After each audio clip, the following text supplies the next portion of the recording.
ঘটনাস্থলটা এই গলির মাঝ বরাবর, সেখানে অন্ধকার। এই অন্ধকার জায়গাটিতে হঠাৎ করে ওনাদের উপর অতর্কিত গোলাগুলির ঘটনা ঘটে। তো আমরা আসার পরে তিনটি গুলির খোসা পেয়েছি ঘটনাস্থল থেকে।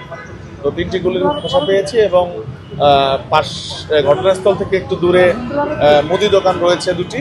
তো ওনারা দৌড়িয়ে ভিকটিম মুদি দোকানের সামনে গিয়ে পড়ে গিয়েছিল। তো ওনারা যেটি বললেন যে ওখানে যাওয়ার পর ওনারা কথা বলতে পারেন নাই, শুধু সাহায্য চেয়েছিলেন।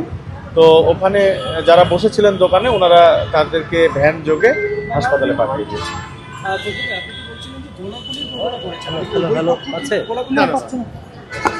অতর্কিত গুলির ঘটনা ঘটেছে। আমরা এখন পর্যন্ত মানে প্রাথমিকভাবে মনে করছি দুইজন।